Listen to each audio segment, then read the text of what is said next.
आज आपल्या किचनमध्ये बनतीये थंडगार, चवदार, पित्तनाशक, भूकवर्धक आणि पाचक कढी म्हणजेच आपली लाडाची सोलकढी.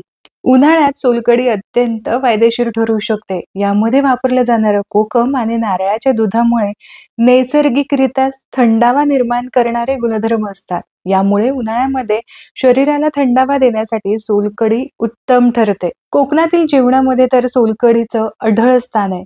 कोकणामध्ये सोलकढीशिवाय मांसाहार जेवणाची तर सांगता होऊच शकत नाही. शेवटी भाताबरोबर सोलकढी ओरपावी ही तर कोकणी माणसाच्या सुखाची परमावधी.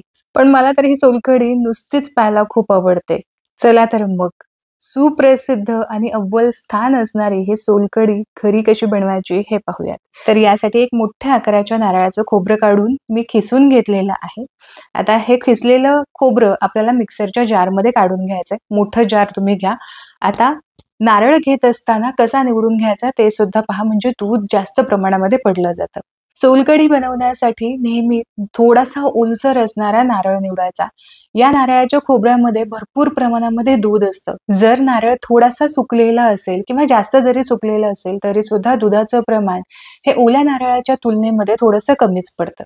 आता यामध्ये घालायची आहे एक हिरवी मिरची. एक हिरव्या मिरचीपेक्षा जास्त घालू नका, कारण आपण शरीराला थंडावा देण्यासाठी सोलकढी बनवतो, यामुळे जास्त सुद्धा तिखटाचं प्रमाण नको. लहान आकाराच्या होत्या म्हणून लसणीच्या 4 पाकळ्या घेतल्या. मोठ्या असतील तर 2च पुरेसे होतील.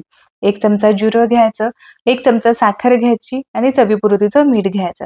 आता बऱ्याचदा सोलकढीला रंग धरला जात नाही, म्हणूनच आपण इथं एक बिटाचा स्लाइस घेतलेला आहे, त्याचे बारीक तुकडे करून घेतले. आता यामध्ये आपल्याला भरपूर पाणी घालायचंय. एका नारळासाठी एकूण किती पाणी लागणार आहे हे सुद्धा मी तुम्हाला शेवटी सांगेन. आत्ता सध्या खोबरं संपूर्णपणे पाण्यात बुडेल इतपत, म्हणजे जवळ-जवळ अर्धा लिटर मी पाणी वापरलेलं आहे. आता हे चांगलं मिक्सरला फिरवून घेऊ. तर तुमच्या लक्षात येतच असेल की जसं-जसं यामध्ये बीट सुद्धा बारीक होतोय तसं-तसं याला रंग सुद्धा छान गुलाबीसर असा येतोय.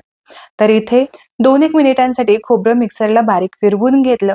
आता इथे एक खाली मी मोठं भांडं घेतलेलं आहे. यावरती तुम्ही सुती मखमलचा कापड घेऊ शकता किंवा मग अशा पद्धतीने तुमच्याकडे चाळणी असेल तर ती घेतली तरी सुद्धा चालेल. यामध्ये खोबऱ्याचं संपूर्ण मिश्रण काढून घ्यायचं आणि चमच्याच्या साहाय्याने अशा पद्धतीने दाबून यामधलं जे दूध आहे ते संपूर्ण आपल्याला काढून घ्यायचंय. तर तुम्ही इथे बघू शकता की अगदी सहज असं यामधलं गुलाबीसर असं दूध निघालं जात आहे. बिटामुळे या सोलकढीला खूप छान रंग येतो, नाहीतर बऱ्याचदा कोकमाला रंग सुद्धा नसतो. आंबट असतात पण रंग त्यांना नसतो. अशा वेळेस तुम्ही ही ट्रिक वापरू शकता किंवा कोकमऐवजी डायरेक्ट तुम्ही आगळ जरी वापरला ना तरी सुद्धा चालू शकतो. आता बघा, इथे फक्त एकदा मिक्सरला फिरवलं की लगेचच यामधलं नारळाचं दूध निघालं जात नाही, म्हणूनच आपल्याला आणखीन 2 वेळा हे फिरवून घ्यावं लागेल.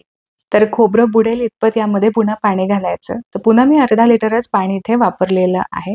आता पुन्हा याचं झाकण लावूयात आणि मिक्सरला चांगलं बारीक असं पेस्ट बनवून घेऊयात. जसं-जसं तुम्ही हे यामधलं दूध काढून घ्याल ना, तसं-तसं याचा रंग जो आहे तो हलका व्हायला सुरुवात होते. तर तुम्ही इथे बघू शकता सुरुवातीपेक्षा आता थोडासा हलका रंग वाटतं.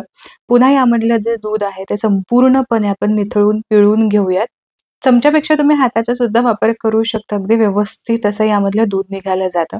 तर हे पहा, यामधलं बऱ्यापैकी असं दूध काढून झालं की शेवटचं पुन्हा एकदा मिक्सरला फिरवून घेतलं. यामध्ये पुन्हा मी अर्धा लिटरच पाणी घातलेलं आहे आणि आता तुम्ही याचा रंग, कन्सिस्टन्सी आणि याचं टेक्स्चर सुद्धा बघू शकता.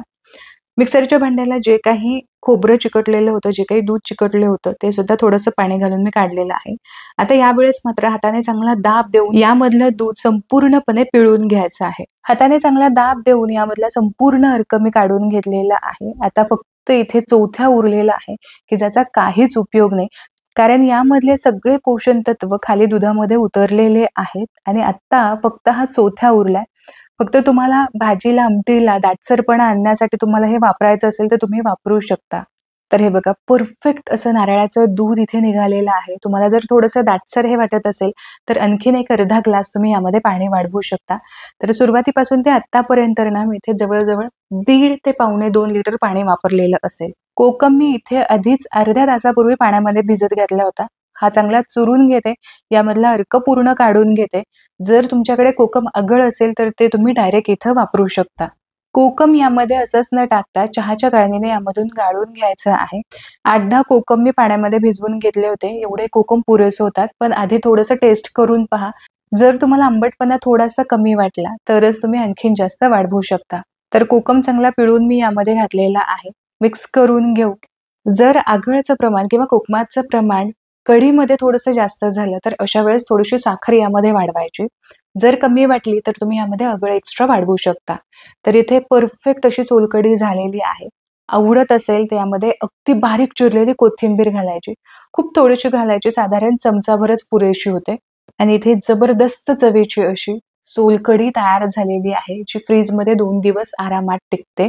पिंक पेस्टल कलरमध्ये हा सोलकढीचा रंग खूप छान दिसतो आणि पाहताच प्यावीशी सुद्धा वाटते. तयार केलेल्या सोलकढीमध्ये मध्यम आकाराचे 10 ते 12 ग्लास भरू शकतात. मग तुम्ही नारळ केवढ्या साईजचा घेताय यावरती सुद्धा डिपेंड आहे किंवा तुम्ही किती पातळ आणि किती दाटसर बनवताय यावरती सुद्धा हे ठरू शकतं. थंडगार सोलकढी आवडत असेल तर तुम्ही ते थंड पाणी वापरा किंवा मग वरून बर्फाचे खडे यामध्ये घातले तरी सुद्धा चालू शकतं. आशा करते की आजची ही सोलकढीची रेसिपी तुम्हाला सोपी वाटली असेल. अगदी म्हणाला 15 ते 20 मिनिटांमध्ये जर नारळ किसलेला असेल तर 15 ते 20 मिनिटांमध्ये अगदी सहज तयार होते. व्हिडिओ जर आवडला तर व्हिडिओला लाईक जरूर करा. तुमच्या मित्र आणि परिवारामध्ये ही रेसिपी शेअर करा. पुन्हा भेटूया अशाच एका मस्त रेसिपी सोबत. तोपर्यंत स्वस्त राहा आणि मस्त मस्त खात राहा.